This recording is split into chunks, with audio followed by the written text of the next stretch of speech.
My ex and I broke up 2 years ago. I thought that was the end of it. Until her mom started texting me late at night. She was 44, still stunning, lonely after her divorce. One evening she invited me over to talk. We talked for about 10 minutes. Then she kissed me. I kissed her back. And I didn't stop.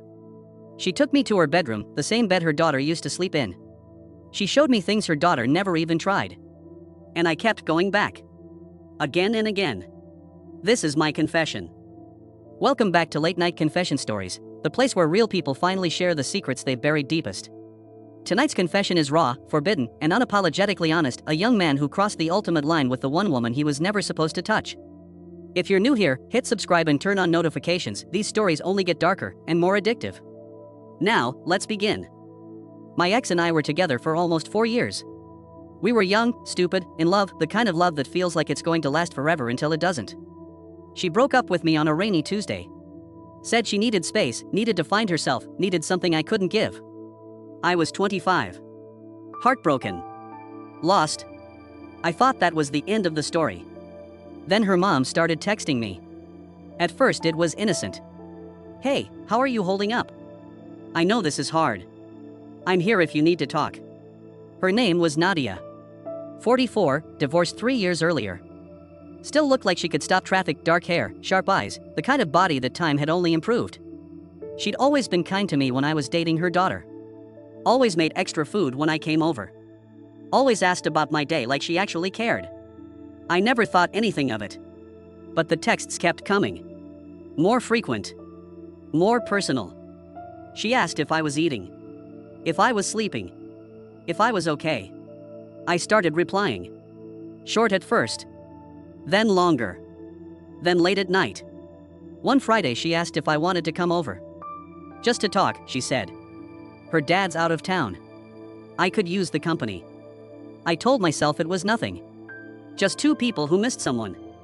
I told myself I was just being a friend. I lied. I showed up at 8 p.m.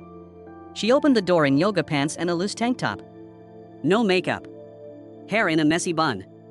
Still beautiful. She hugged me. Longer than a normal hug. Her perfume hit me, something soft and expensive. I felt it in my chest. We sat on the couch. She poured wine. We talked about the breakup. About her daughter. About how hard it was for both of us.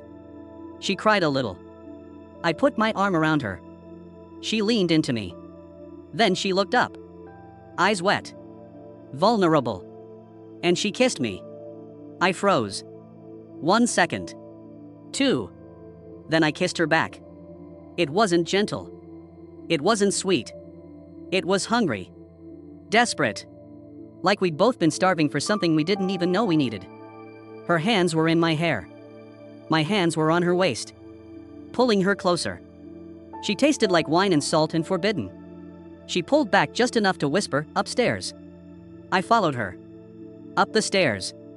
Into her bedroom. The same bedroom where I'd once waited while her daughter got ready for dates with me. The same bed. She pushed me down. Climbed on top. Took off her tank top. I saw the stretch marks from carrying her daughter. The soft curve of her stomach. The way her breasts moved when she breathed. She was real. Not perfect. Better than perfect. She leaned down. Kissed my neck. My chest. Lower. Then she showed me things her daughter never even tried. Slow. Deliberate. Confident. She knew exactly what she wanted. And she took it. I let her. I begged her. I lost myself in her. When it was over, we lay there. Sweaty. Breathing hard. She rested her head on my chest. Traced circles on my skin.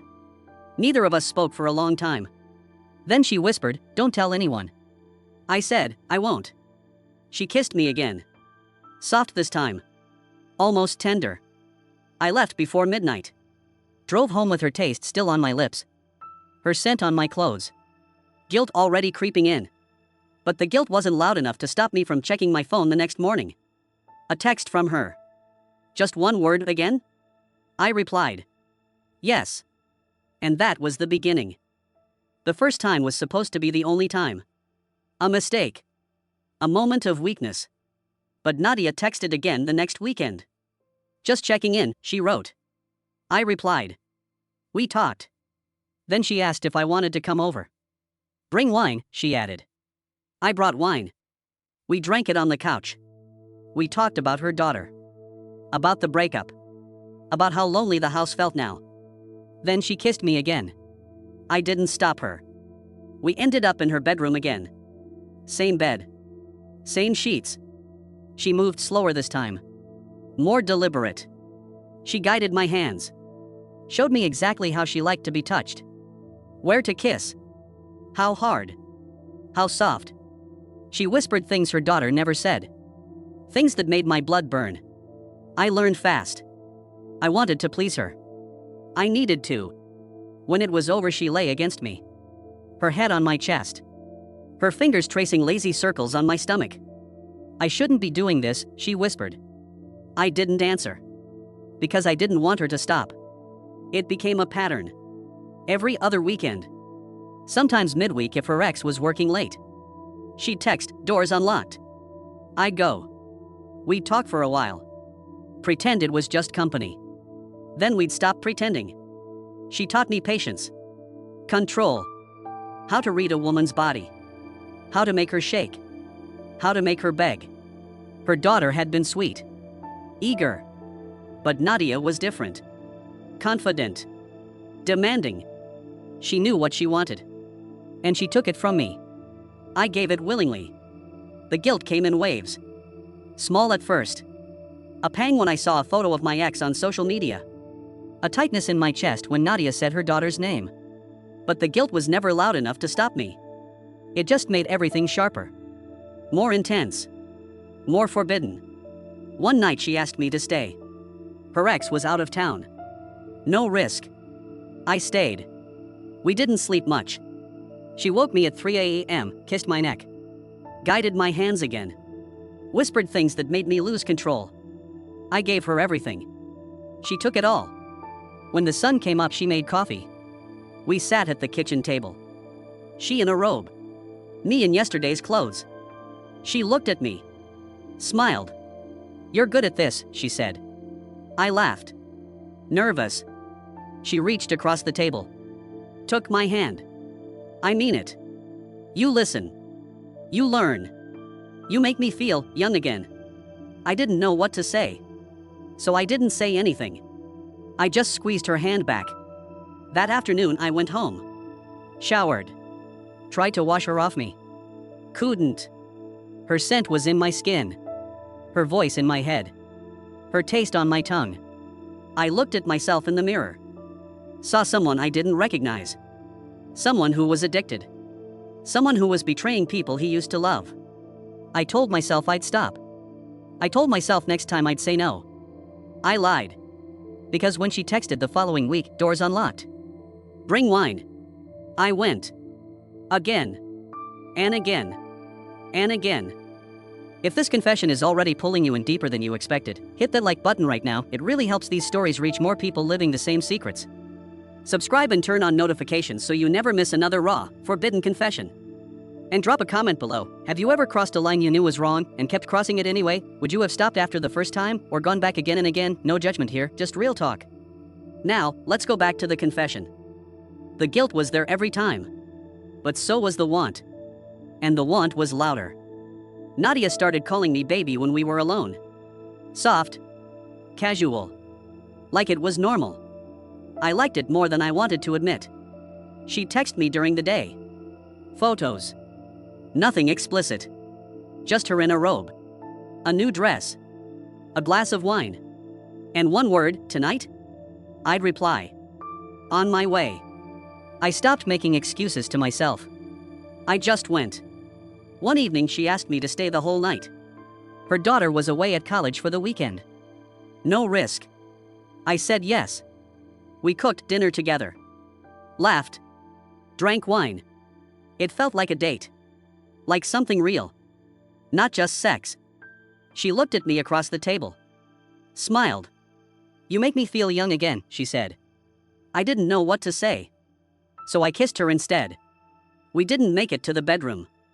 We ended up on the living room couch. Clothes half on. Her legs around me. Her nails in my back. She whispered my name like a prayer. I whispered hers back. When it was over, she curled into me. Head on my chest. Fingers tracing my skin. We talked. Really talked. About her marriage. How it had died years before the divorce. About how she'd felt invisible for so long. About how I made her feel seen. Wanted. Alive. I told her I felt the same. She kissed me softly. Thank you, she whispered. For what? For letting me feel like a woman again. We fell asleep on the couch. Woke up tangled. Made love again in the morning light. Slow. Gentle. Different from the frantic nights. She cried after. Not sad tears. Just release. I held her. Didn't know what else to do. The guilt came back stronger after that. Not because of the sex. Because it was starting to feel like more. Like something I couldn't walk away from. Like something I didn't want to. I started avoiding my ex's social media. Couldn't look at her photos. Couldn't see her smiling. Couldn't see her living her life. While I was sleeping with her mother. I felt sick every time I thought about it. But I still went back. One night Nadia asked me a question I wasn't ready for. Do you ever think about her? I knew who she meant. I lied. No. She looked at me for a long time. Then she kissed me. Hard. Like she was trying to erase the lie. We made love again. But it felt different. Like we were both running from something. After that night I started pulling away. Not all at once. Just slower replies. Fewer visits. She noticed. She didn't push. Just asked if I was okay. I said yes. We both knew I was lying. The last time was a rainy Thursday. She texted, I miss you. I went. We didn't talk much. We just held each other. Kissed. Touched. It was slow. Sad. Like goodbye. When it was over, she cried. Quietly. I held her. Told her I was sorry. She said, don't be. Then she whispered, thank you for making me feel again. I left. Drove home in the rain. Didn't cry. Just felt empty. Like I'd lost something I never really had. I haven't seen her since. She still texts sometimes. I reply. Polite. Distant. We both know it's over. But the memory stays. Her voice. Her touch. The way she looked at me like I was the only thing that mattered. I still feel guilty. I still miss it. And I still don't know if I'd change it if I could. That's my confession. Not loud. Not proud. Just true. And still aching. And that's my confession. A breakup that never really ended, because I started sleeping with my ex's mom. She taught me things her daughter never could. Things I still feel in my body years later. Guilt. Heat. Regret. Want. Thank you for listening all the way through. If this story hit somewhere deep, if it made you think about lines you've crossed, or ones you're tempted to hit that like button right now. It helps these confessions reach more people carrying the same weight. Subscribe and turn on notifications so you never miss another raw, real story. And drop a comment below. Have you ever gone back to something you knew was wrong and kept going anyway? Would you have stopped after the first time or kept coming back? No judgment here. We carry these secrets together. Until next time, sleep well. Or don't.